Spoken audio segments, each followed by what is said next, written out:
បន្តមកនេះយើងសិក្សាអំពី present continuous លាយជាមួយនឹង present simple តែម្ដងមេរៀនមុនយើងបានសិក្សារួចហើយអំពី present continuous ដែលនិយាយអំពីអ្វីៗដែលកំពុងកើតឡើងក្នុងខណៈនេះពេលនេះឬក៏ជុំវិញខណៈនេះហើយក៏សិក្សាអំពី present simple ដែលនិយាយអំពីអ្វីៗដែលជាទូទៅជាការពិតទូទៅឥឡូវនេះយើងផ្គុំ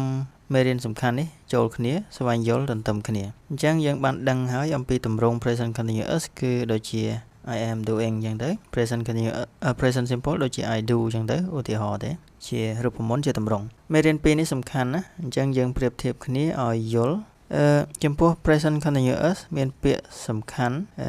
គឺយើង we use the present continuous for things happening at or around the time of speaking at the time of speaking ក៏បានឬក៏ around the time of speaking ក៏បានគឺអ្វីៗដែលកំពុងកើតឡើងក្នុងពេលនេះឬក៏ជុំវិញពេលនេះជុំវិញពេលបច្ចុប្បន្នហ្នឹងចំណុចសំខាន់គឺ the action is not complete រឿងហ្នឹងមិនទាន់ចប់ទេសកម្មភាពហ្នឹងនៅបន្តកំពុងបន្តក្នុងពេលខណៈនេះចំពោះ present simple វិញគឺយើង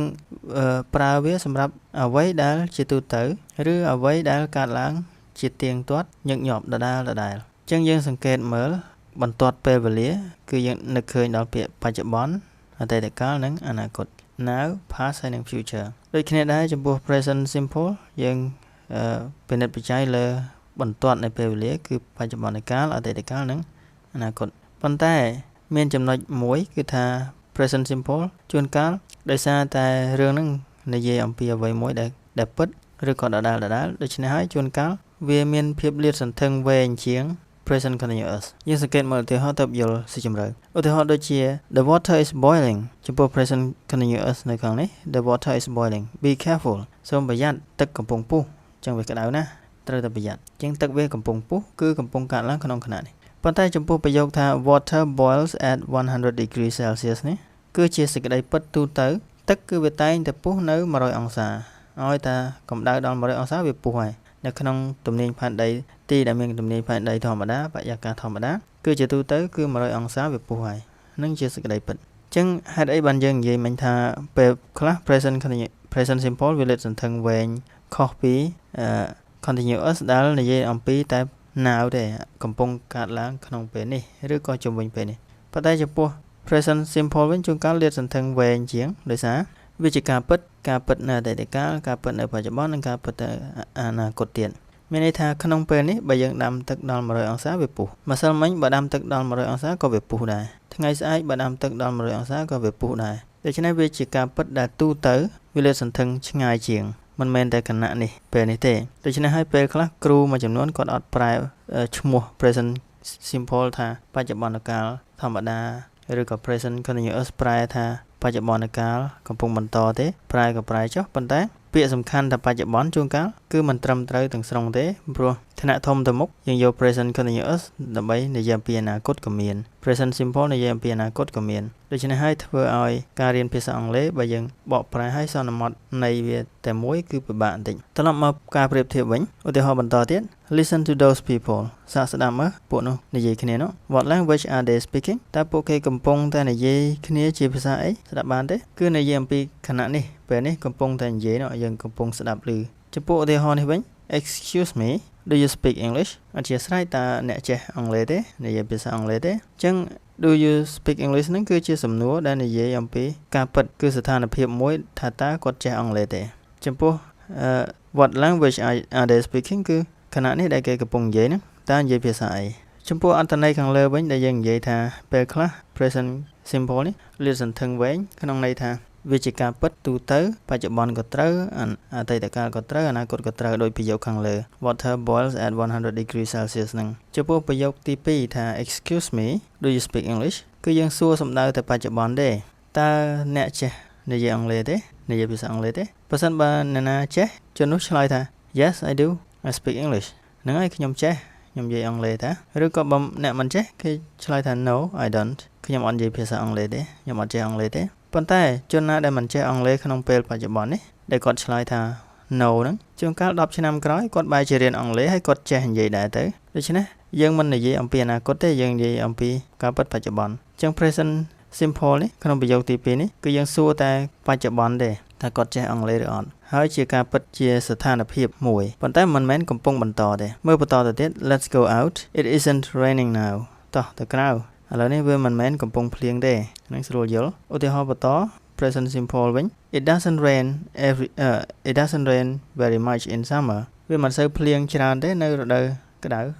ដែលភ្លៀងទេគឺភ្លៀងតិចណាស់ឬស្ទើរតែមិនភ្លៀងសោះ it doesn't rain very much in summer ជាការពិតមួយជាទូទៅគឺអញ្ចឹងវាតែងតែអញ្ចឹងឲ្យតែរដូវក្តៅគឺមិនងាយភ្លៀងទេចំពោះ present continuous វិញគឺនិយាយតែខណៈនេះវាមិនមែនកំពុងភ្លៀងតទៅទៀតជនណាម្នាក់និយាយថា I'm busy ម្នាក់ទៀតក៏សួរថា what are you doing បើរវល់ហ្នឹងរវល់អីកំពុងធ្វើអីហ្នឹងខុសពីនោះវិញយើងសួរថា what do you usually do at weekends តើឯងទម្លាប់ធ្វើអីនៅចុងសប្តាហ៍ស្ដាប់ចម្រៀងលេងកីឡាដើរលេងឬធ្វើអីទម្លាប់ធ្វើអីចំពោះឧទាហរណ៍បន្តព្រេងតិចព្រោះពិបាកមើល I'm getting hungry អូខ្ញុំហេវហើយគឺឥឡូវនេះកំពុងហេវ Let's go and eat តោះទៅញ៉ាំអីខុសគ្នាពីថា I always get hungry in the afternoon ជាទម្លាប់ជាទូទៅខ្ញុំតែងតែហេវចង់ញ៉ាំអាហារនៅពេលរសៀលចាប់ដើមហេវអញ្ចឹងគឺជាអ្វីដែលទូទៅចំពោះប្រយោគបន្ត Kate wants to work in Italy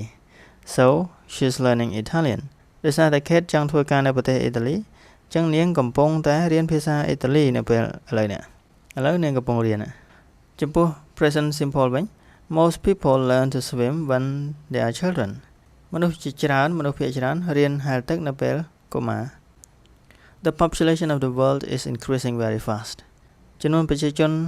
ពិភពលោកគឺកំពុងតែកើនឡើងយ៉ាងរហ័សគឺខណៈនេះក្នុងពេលនេះវាកំពុងកើនឡើងខុសពី present simple ដែលយើងប្រើអំពីស្ថានភាពជាទូទៅដូចជាថា every day the population of the world increases by about 200,000 people ជារៀងរាល់ថ្ងៃចំនួនពលរដ្ឋលើពិភពលោកកើនឡើងខ្ទង់ 20,000 នាក់ក្នុងមួយថ្ងៃជាមធ្យមអញ្ចឹងនេះជាការពិតជាទូទៅដូច្នេះយើងមើលការប្រៀបធៀបនេះហើយយើងឃើញចំណុចសំខាន់មួយចំនួនហើយយល់បានបន្ថែមហើយឥឡូវគេប្រាប់ជាទ្រឹស្ដីថា we use the present continuous ហ្នឹងfor temporary situations ចំពោះសកម្មភាពណាស្ថានភាពណាដែលបណ្ដោះអាសន្ន temporary គឺបណ្ដោះអាសន្ន things that continue for a short time គឺអ្វីៗដែលបន្តកើតឡើងក្នុងរយៈពេលខ្លីផ្ទុយទៅវិញចំពោះ present simple វិញ we use the present simple for permanent situations យើងប្រើ present simple សម្រាប់ស្ថានភាពអចិន្ត្រៃយ៍យូរអង្វែង things that continue for a long time យើងមើលឧទាហរណ៍សិនចុះ My parents live in London ម្ដាយពុកខ្ញុំរស់នៅទីក្រុងឡុង They have lived there all their life ពួកគាត់រស់នៅទីនោះពេញមួយជីវិតទៅហើយចឹងយូរអង្វែងរស់នៅតាំងពីក្មេងមកដល់ឥឡូវកំពុងគាត់នៅហ្នឹងរស់នៅយូរអង្វែងប៉ុន្តែ